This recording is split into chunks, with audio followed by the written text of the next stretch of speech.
Arteta! What a strike! What a screamer! Zola! And a fantastic goal! Arsenal back in it! And here's Lipa, lines it up, finds the net. Arsenal in front. Hello and welcome to the Arsenal Vision Live YouTube channel. We're doing graphics.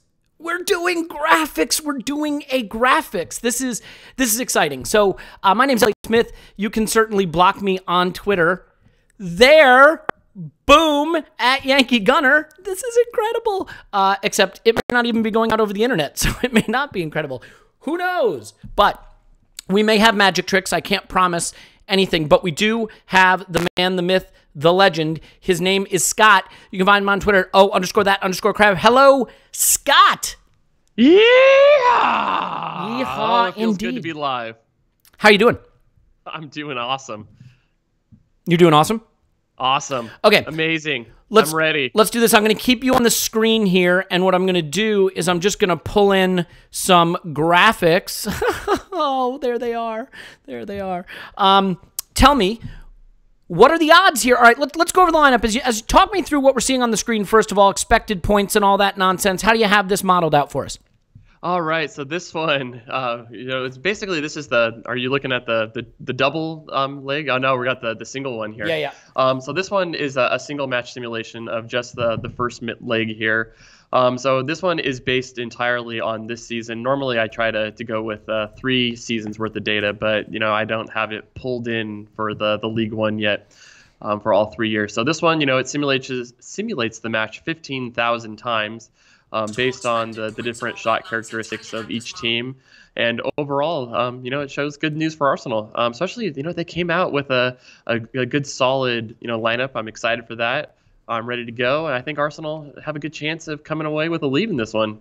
Yeah, I tend to agree, and what I would say is the lineup is pretty strong. So let's go over the lineup. I think the thing that's pretty exciting here is we have Ozil, who's going to be pulling the strings. We've got Aubameyang up front. He gets a lot of attacking talent in there. Obviously, I think the question mark comes from the right back position. There is a player, I believe his name is pronounced Mastufi. I don't have strong opinions on him one way or the other, but I would be curious to get your take on the fact that he is getting a start again at right back. So outside of the one really, really bad decision, he really wasn't that bad against Spurs. I mean, yes, that one decision that he made was absolutely horrible, and I'm still ready to send him on a one-way trip to the sun.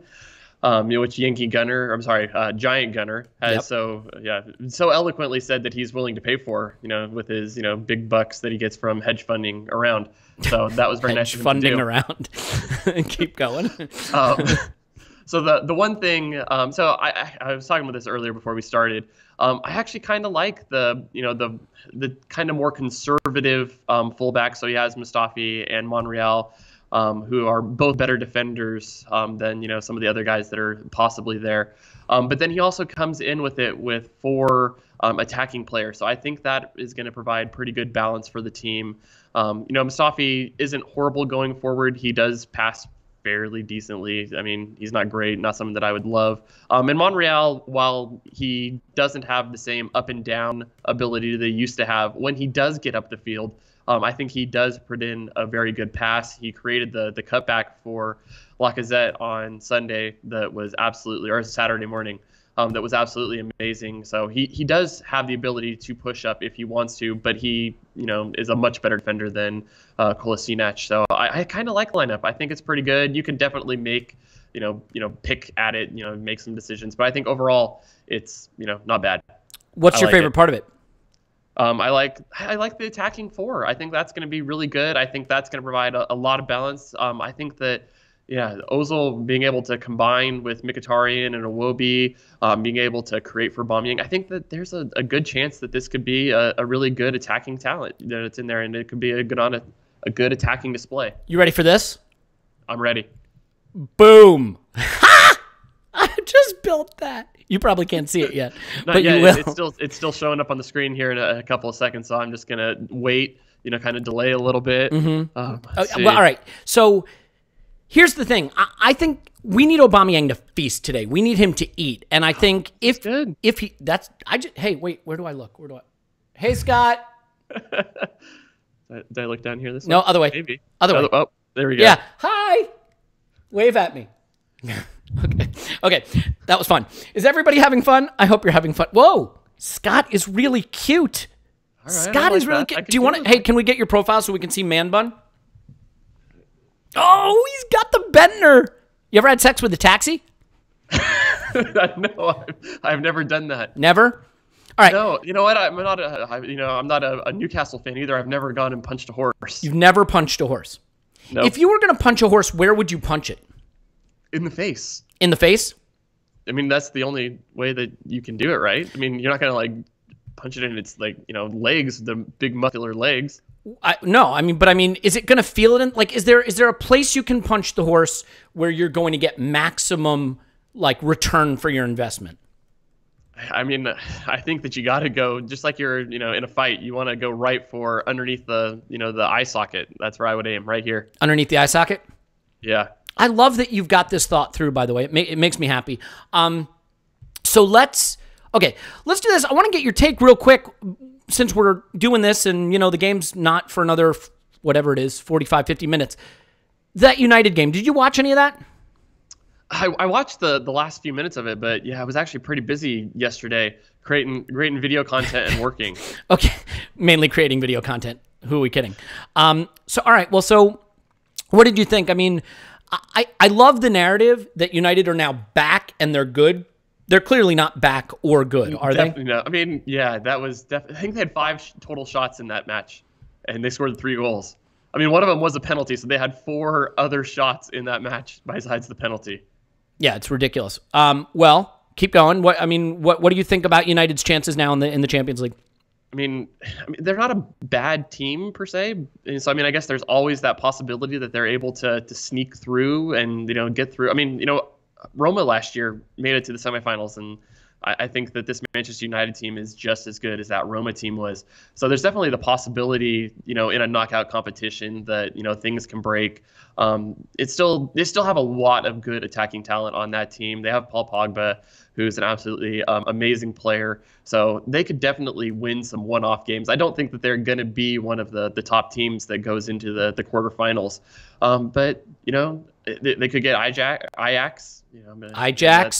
Yeah, man, Ajax. You really do specialize in that, don't you? It's so, yeah, you know what? In my head, I pronounce these perfectly, but when it goes from the brain to the mouth, there's some sort of a connection that absolutely loses its way. What's your take on the VAR situation? So for me, I don't think I've seen that called handball, but apparently the people on the continent are saying it's handball. Was that a handball for you? No, probably not. I mean, he's turning away from it. So the thing with handball is you're supposed to be able to judge intent. It has to be an intentional handball where you're trying to gain an advantage. And it's just, as a referee, it's not like you can go into somebody's mind and say, oh yes, this was definitely an intent, because these players have done this long enough. They can kind of work through things, and maybe they are trying to make themselves a little bit bigger, but not purposefully, Luis Suarez trying to handball the ball into the net, or trying to keep it out. So that is really the only time that you can really blatantly see it, because that's something that if that happens in the middle of the pitch, I've seen that given plenty of times where a handball like that gets called in the middle of the pitch. It's no controversy, whatever, but it's tough. And I think that there needs to be more clarification in the rules, because you are expecting something from a referee that is practically impossible. There's all these things. There was a great article in the Independent today talking about that. And I think this is going to be happening more and more, where these kinds of handball situations are going to be, so finely tuned. You're going to be looking at it frame by frame, trying to, find intent in something that is basically impossible to do. Yeah, I have been a VAR supporter, but I got to tell you, I'm not sure. We've got the lineup on the screen right now.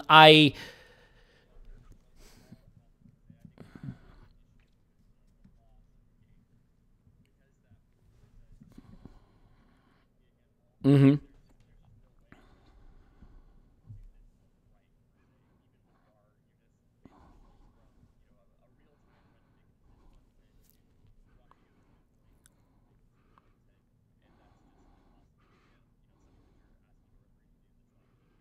Yeah, agreed. I've thrown the lineup up on the screen. We talked a little bit about the Arsenal lineup, but Ben Arfa is in their lineup. Sarr is in their lineup. We did a Patreon podcast with Giant Gooner, with Matt, who had some really good data that he was able to access to talk about where their threat's going to come from. Apparently, they like to press on the wings. He said, look out for Sarr. And obviously, Ben Arfa has some bad history with Emery. Are those the two guys, Scott, that you're watching out for tonight on their side?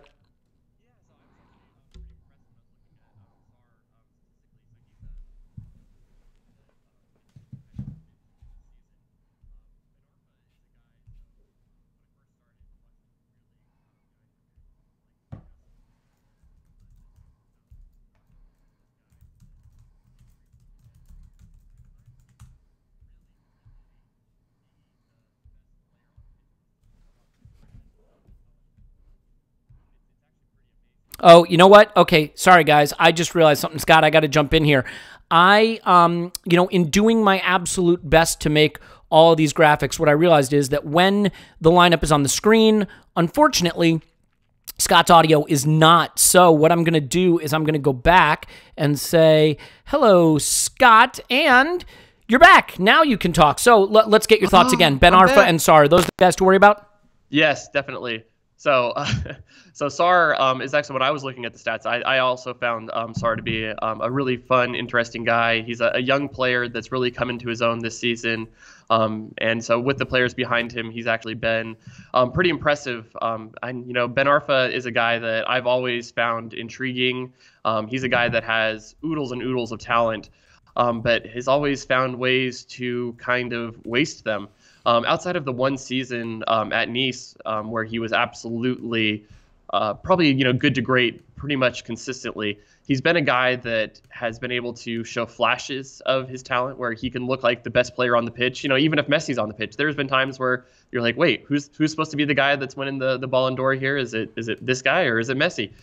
So he has that in his locker to be able to do that. But then there's other times where he just looks like he has absolutely, no care in the world about playing this. He's just there to cash a check. He doesn't really care about the outcome.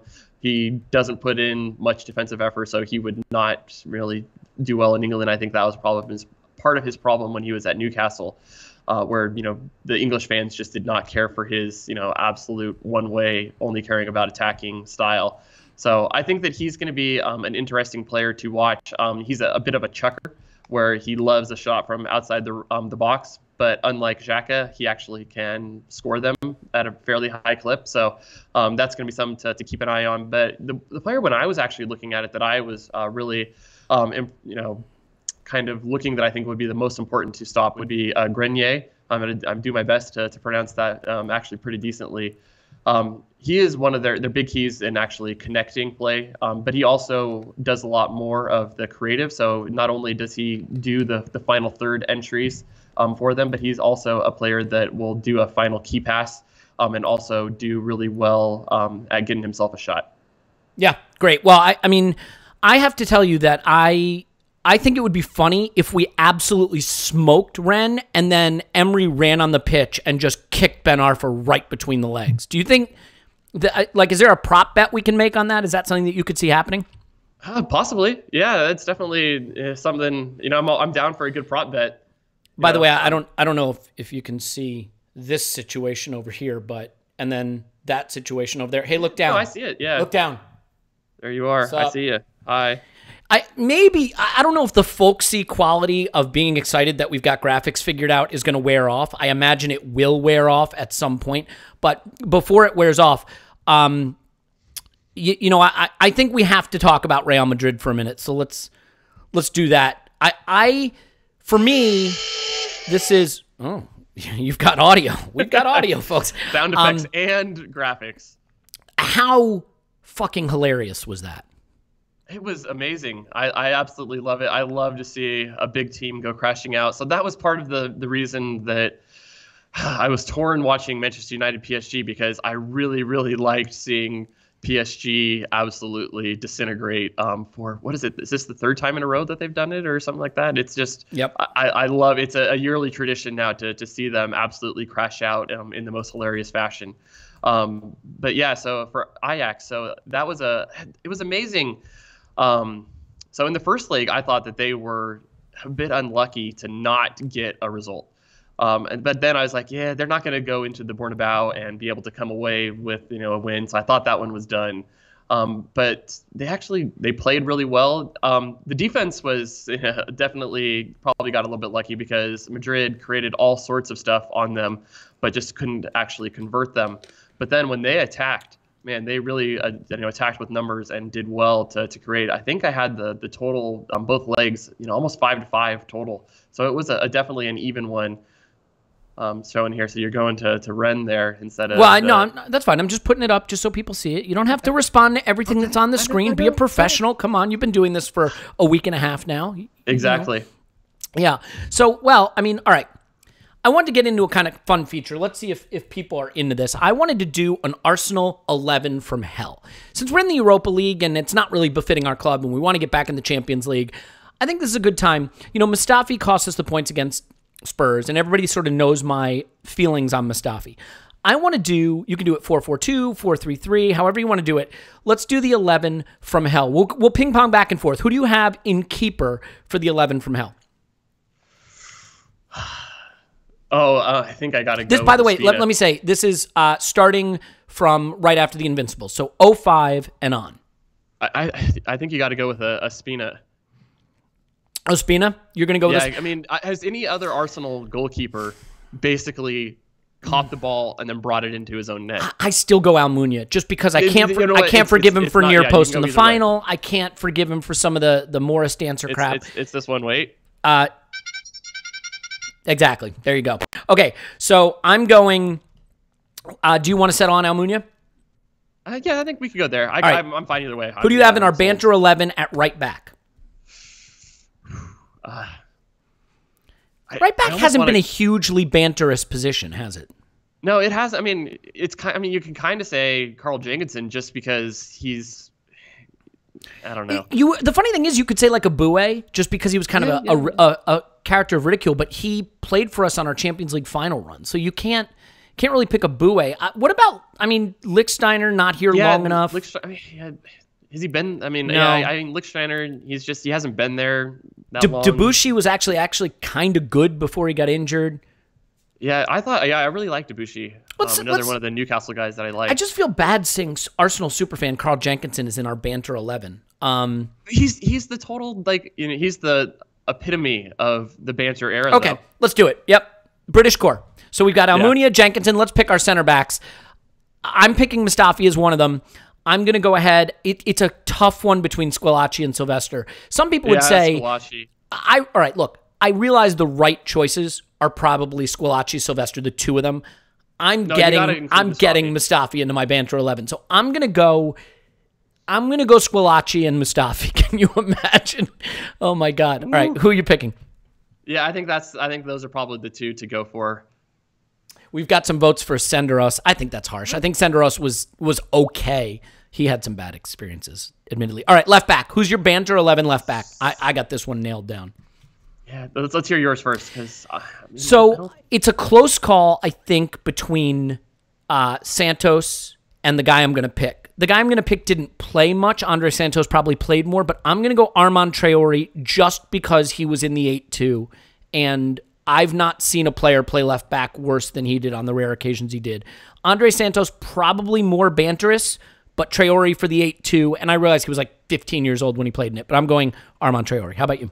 Yeah, that's a good call. I think Santos. Yeah, I think you could go with either way, and feel pretty good about it. Because I mean, other than that, I mean, I feel lately the left back's position's been, pretty good. Yeah, Monreal's been solid. Gibbs wasn't bad. He never quite lived up to his promise. The fullback position, banter-ish. Ironically, fullback. I mean, look, Ashley Cole leaving sucked, but between Sanya and Bellerin, and we kind of hashed it together, you know, with Nacho Monreal and Gibbs and, you know, Clichy and stuff. So we've done okay at fullback. It's center back where the real banter existed. Now we're going to get into it. Do you want to do a 4-2-3-1 or a 4-3-3 here? How do you want to do it? You know, do we have 3 central midfielders that we really want to include? We can, yeah. Let's do 4-3-3. It's easier. All right, yeah. All right, who's your banter DM? I think it's second edition Matthew Flamini. Flamini the remix. I totally agree that Flamini the remix gets it done. Yeah. Yeah, definitely. Yeah, I'm in for Flamini. All the pointing. Yep, Flamini the remix. Although, see, you could kind of go with Emmanuel Frimpong. I feel like the Pong, the Dench Master, Pong, the Pong song. I think you could make a strong argument for the Pong song. But okay, if we're gonna go Flamini version 2, who's your other in the double pivot? The cut off sleeves. Double pivot. Who you got? Ooh, Coughlin. So I want it to be Coughlin. We're gonna get hate in the chat for this. Yeah, you know, because people love Francis Coughlin, but I would do Coughlin. Do you want to just say Coughlin? Oh, you know what we could do? The ultimate banter era transfer move. We could go Kim Kallstrom. We could with the broken back. The problem is we don't know if he's any good or not. Okay. That was him. Okay. By the way, in the chat, guys, can you guys tell me if my audio is sounding okay? Because it looks like I'm getting some red lines here, which I don't know what those mean because I don't know what I'm doing. So if you could just let me know in the chat if my audio is crappy, let me know. Okay, so Banter 11, we're going to go Kallstrom and Flamini version 2. We're leaving out Frimpong, leaving out Coughlin. I want Coughlin in my Banter 11. He's our first sub off the bench. Okay, fine. Who are we playing at the 10? Who's our Banter 10? You know what? And that's the thing that's tough is, you know, Arsenal have had some good attacking players. Could go with like a kid out there? No. See, you didn't give me a lot of heads up on this one, so I couldn't kind of go through. The 10 is the hard one to do. I'll admit that. I think you could pick Alex Song because he played like he was a 10 so much. The Alex Song, I want to be up the pitch 10. That move, because that was the thing when he stayed in position, he was a really good player. Oh, again, a shout for Jack Wilshere. I think you could say late Jack Wilshere could be a late Jack Wilshere, Wilshere number 10. So the Jack who couldn't run up the pitch. If we put Jack in our Banter 11, we're gonna get hate mail. We can't do that. We're gonna get hate mail regardless. I guess it doesn't matter. But I'm gonna say. Yeah, I'm not doing it. I'm not putting Jack. I'm not putting Jack in. Yeah, I Let's see. Anyone in the chat have Gervinho? Gervinho's a forward, so you can't put him at 10. No. Well, I want to know if there's a Banter 10. Don't worry, guys. Some of the people you're typing it. Stop. We're gonna get to that. All right. Shamak can play 10. Stop. He can't play 10. He's not playing 10. He's our Banter striker. Okay, so we are going to. I'm gonna use the executive privilege here, and we're gonna go with late period Jack Wilshere as our Banter 10. I hate to do it to him, but that's who we're going. All right. Give me your left wide forward. Easy. So Gervinho, does he? It's Gervinho. It's Gervinho. Yeah. Yep. Gervinho. Give me your right wide forward.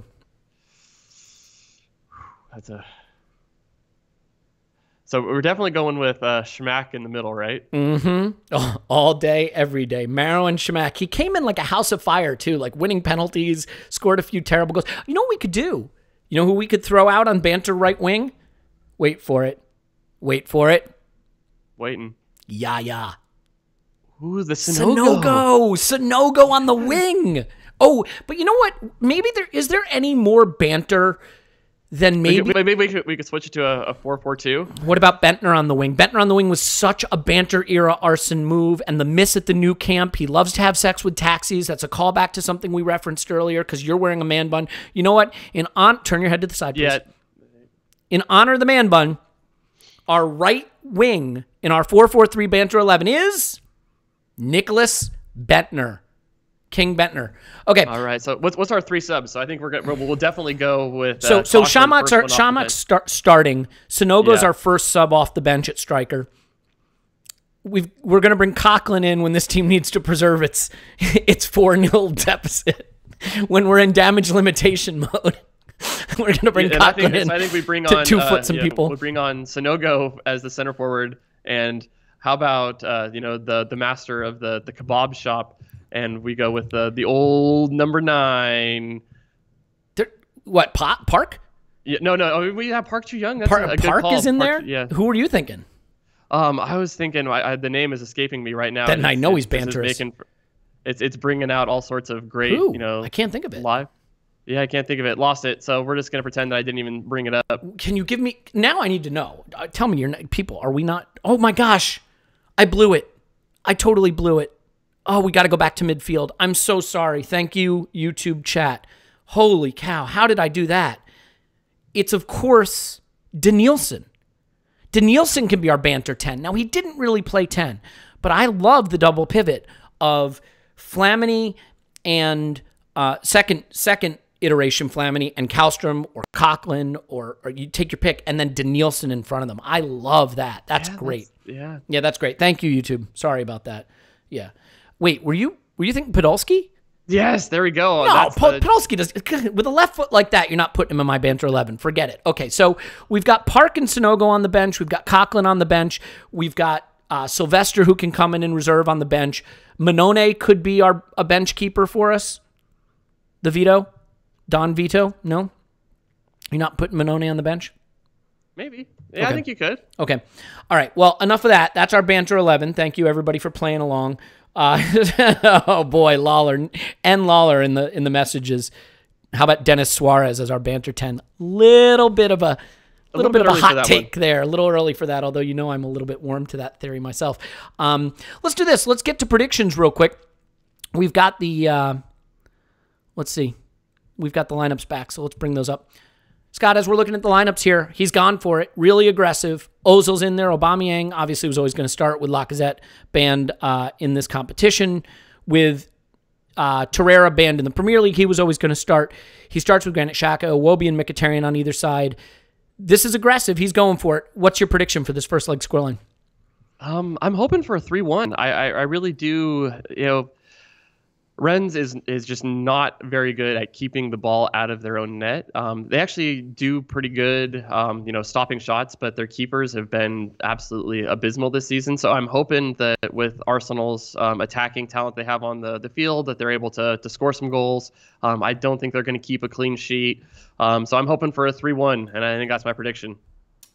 I got to admit, in the chat, good point. I would want Giroud in my banter 11, but I can't say that. We got too much real banter to pick from. I'm going to say Arsenal win this one 4-1. I think we're going to swamp them. I always pick these really optimistic scorelines and then go ballistic when they don't happen. It's sort of my bit, I guess. Let's talk Premier League for a minute, Scott. Let's do it. Torreira banned for the next 3 games. Obviously, we got our appeal turned down. It was never going to be upheld, if we're being honest. So how worried are you about Guendouzi and Xhaka having to go for the next 3 Premier League games? We have, the good news is I believe it's United on Sunday, Rennes on Thursday, and then we don't play again until April 1st. So from a fatigue standpoint, could be pretty good. And actually, with Torreira probably having to go to South America or something, I haven't looked, but I imagine maybe it's for the best that he gets a little more rest when he comes back. But do you expect him to just go Guendouzi Xhaka in every Premier League game while Torreira is serving his ban? Yeah, I think so. Mainly, so I think it would actually be great if Arsenal are able to come away with a win here, make a little bit less pressure on the return match at home, where don't do what we did against Bate. But then after that, so we do our Wolves match was postponed, so we do get an extra week, and then we got Newcastle and then Everton. So I think that we'll see Xhaka Guendouzi for Newcastle and Everton. So I think that's probably going to be the way to go, and I think that'll work against both of those teams. Everton, they aren't they're a good, not a bad team. I'm not gonna say they're a good team. They're not a bad team. They're a solid mid-table team. But I think that team is going to be able to control the midfield without any major issues. Newcastle, they're going to sit back, and I expect Arsenal to have like 70% of the ball in that one. So again, I don't expect that to be too much of an issue. Where it'll be the Manchester United one where it's going to really, really kind of be key. But luckily, they are going through an injury crisis of their own. So it'll be interesting to see what they're able to do on Sunday. Yeah. All right. Well, I have to do this. I am told that, and again, this is a recommendation from one of Scott's daughters. So apparently I'm supposed to say, don't forget to subscribe to our channel. Am I doing this right, Scott? Yeah? Okay. Ding the bell is something she said. Can you just quickly explain to us what the bell is that they're supposed to ding? Yeah, so when you hit that subscribe button, or smash that subscribe button, as I've been told to say, because she watches entirely too much YouTube, apparently. So once you hit that subscribe button, there's the little bell icon that's next to it. So you click on that, and then you'll get notifications, and you can see our pretty faces on the screen. My dreamy eyes. Who would want to miss it? Yeah, and let's make no mistake about this. These are the eyes of a man who hasn't slept in years, 3.5 years to be exact. That's when my daughter was born. My wife is currently sick, so I hope she's feeling better. She's at work and sick, which is not great. So yeah, the bell thing, do the bell thing, do the subscribe thing. A little bit of housekeeping real quick. A thumbs up thing. Oh yeah, I like the video. I'm learning. We're all learning together. I have a feeling that those of you watching probably know more about this than me, but it's probably true for most things, including Arsenal. We will have, right now out on Patreon, our mailbag in the Would You Rather format is out. So if you want to listen to a mailbag podcast on Patreon, Paul and Clive are on that one. We'll have the post-Rennes regular pod, and Tim will be on that, and Clive, and maybe Paul. So good group there. And then we're going to have it in the spotlight on Patreon, where we feature like one specific player coming out next week. So all that is coming up. Let's go back and just talk really quickly about what your stats show for this game. So, Scott, I've got your pre-match sort of predictions. You have Arsenal expected to take the points here? I do. Yeah, so I think the most likely scenario is most likely Arsenal winning by 1 or 2 goals. I think that's probably a good thing, and I'm happy to say that is what the model says too. Okay, well that's good. So, all right, before we say goodbye here, let's go into just a little bit more about this Man United thing, and what I'll do is bring you back, or bring myself back. Okay, there we go. That was easy. So there's a lot of like narrative surrounding United. Is the best thing for us that they got through? I mean, look, obviously I wanted Spurs to lose hilariously. I wanted United to lose hilariously. If we're being honest, is United going through and having to play deeper into this tournament? They already have some injuries. The possibility that they would actually give Solskjaer the job long-term. Is this, as much as we would rather see them be miserable, as long as they don't win the tournament, which they're not going to do, is this really kind of the best thing for us? Yeah, I think so. Same thing with Spurs, like going through. I think, getting both of those teams more matches that are meaningful against high-level competition is definitely going to be good for Arsenal and their top 4 race. I think that Manchester United, my model gives them as the third, most likely, or sorry, the 4th if you count Spurs. So they are definitely most likely to finish in the 6th position. I looked at 538; they have it the same way. So they probably have the longest outside chance of getting into the top 4 through the league. So I like to see them, add even more burden onto their journey. Burden onto their journey. I like the way you've put that. Burden onto their journey. So yeah, look, well, all right. Ultimately, one of the things that I think we can agree on is that the United game on Sunday is really, really the big one. Given that Emery has gone pretty strong in this game, are there some changes that you expect? Like, just read the tea leaves. Based on the lineup today, what conclusions can you draw? I mean, we know Torreira won't play. Let's say Aubameyang just goes nuts this game. Just humor me. Do you think there's a chance that he gets to start again versus United? I mean, or is this just a case that Lacazette is getting the league and Aubameyang's getting Europe right now?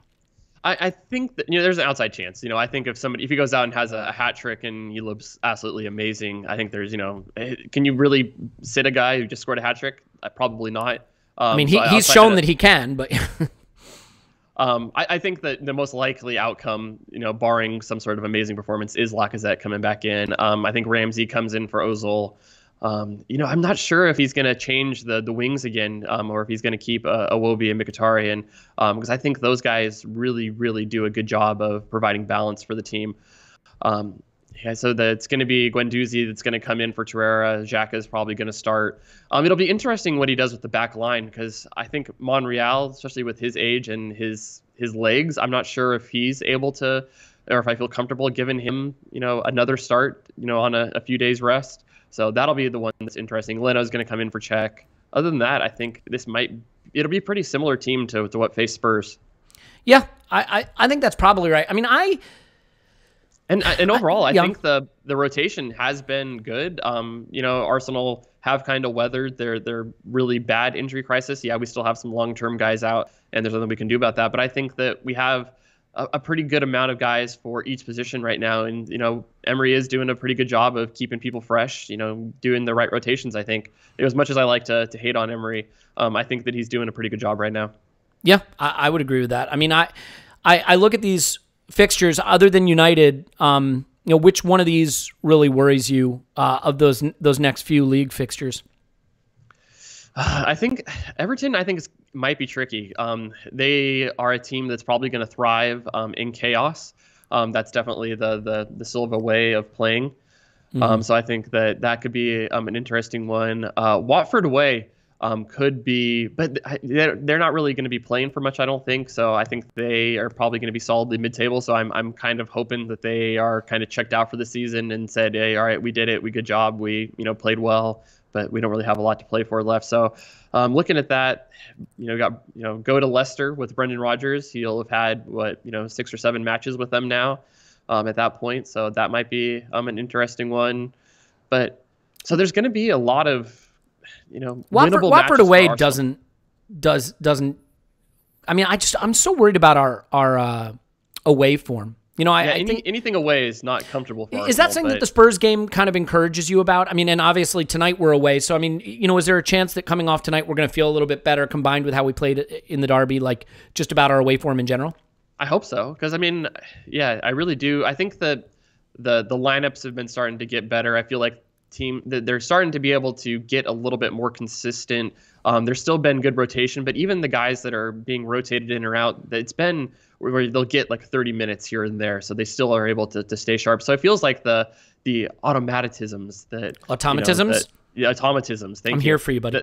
That Wenger, always talked about. That's starting to get into the team right now, where the team is starting to build a little bit better. It's a little bit less, let's just give the ball to Kolasinac on the wing and hope for him to get a cut back to the middle. So that seems to be a little bit better in the creative portion of the game.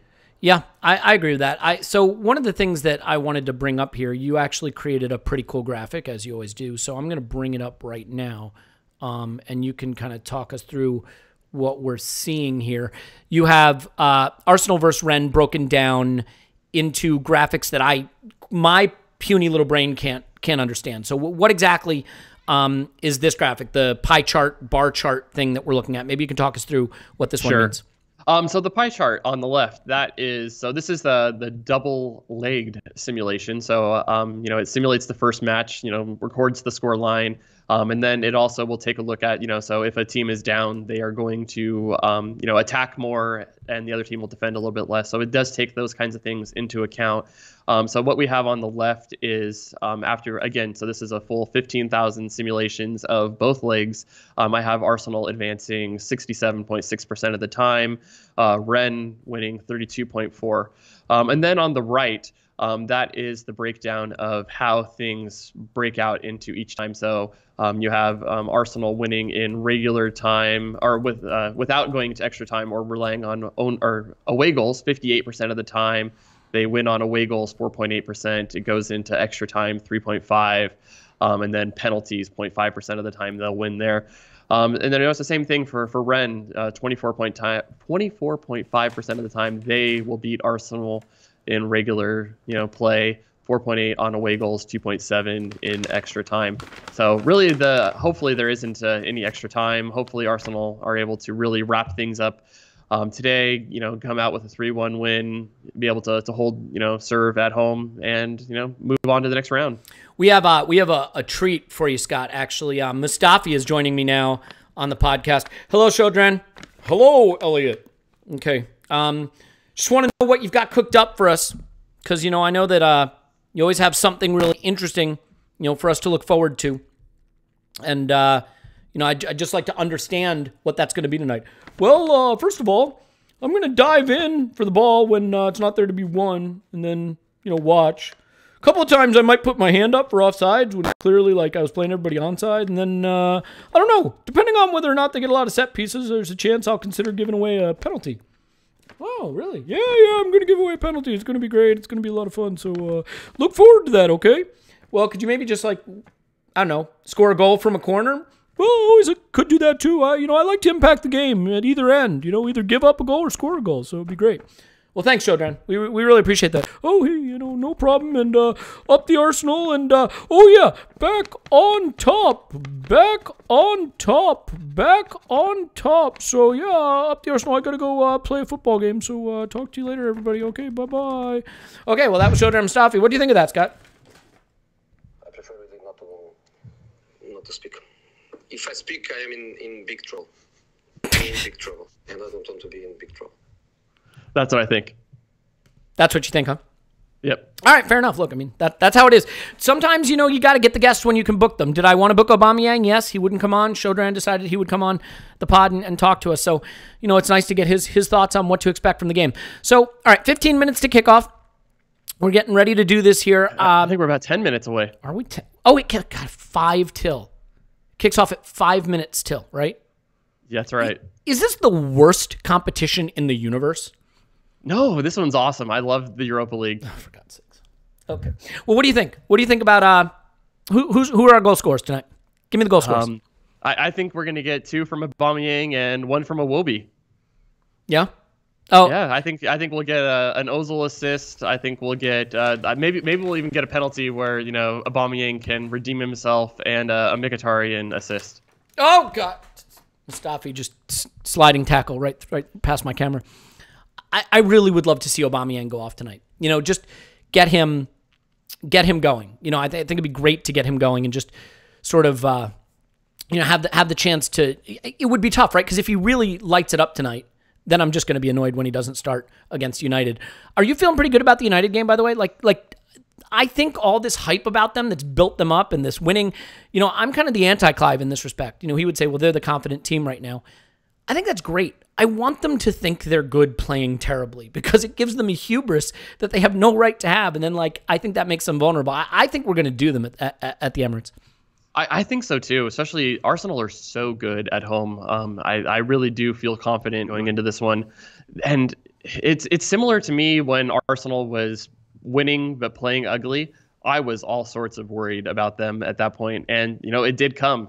So hopefully this is the time where, the bad play bites them and they absolutely lay an egg. And I think that this could definitely get ugly. I really, really, really want Arsenal to just go out there and just destroy them, stomp them all over the pitch and, score 5 on them. If we get past Rennes, who do you want to get in the next round? At that point, so we're at the quarterfinals. I guess the big ones, you want to avoid Napoli. You want to avoid Chelsea. Do we want to avoid Chelsea? I mean, I think it's Tim who's get them out of the way early, but I'd be fine having all the big teams feel like get knocked out. The intensity of something like that match would just be so high, and I hate the derbies where it's just everybody talks about how much fun they are. No, to me they're gut-wrenching affairs. I hate them, and especially my brother's a Chelsea fan, and if they lose, I don't want to hear about it and those kinds of things. It's no good. Yeah, you have a brother who's a Chelsea fan? Yeah, he's got a little bit of a mental disorder. Yeah, I would say so. You need to sort that out. So, okay, well, I think that just about covers it. We can let you go with enough time to watch the match. Obviously, subscribe to the YouTube channel, ding bell. Scott, you do this. I'm going to put you on the screen. What are we supposed to do? Tell everybody what they have to do. I don't understand this stuff. All right. So hit that subscribe button. Push that like button. When you hit that subscribe button, you're not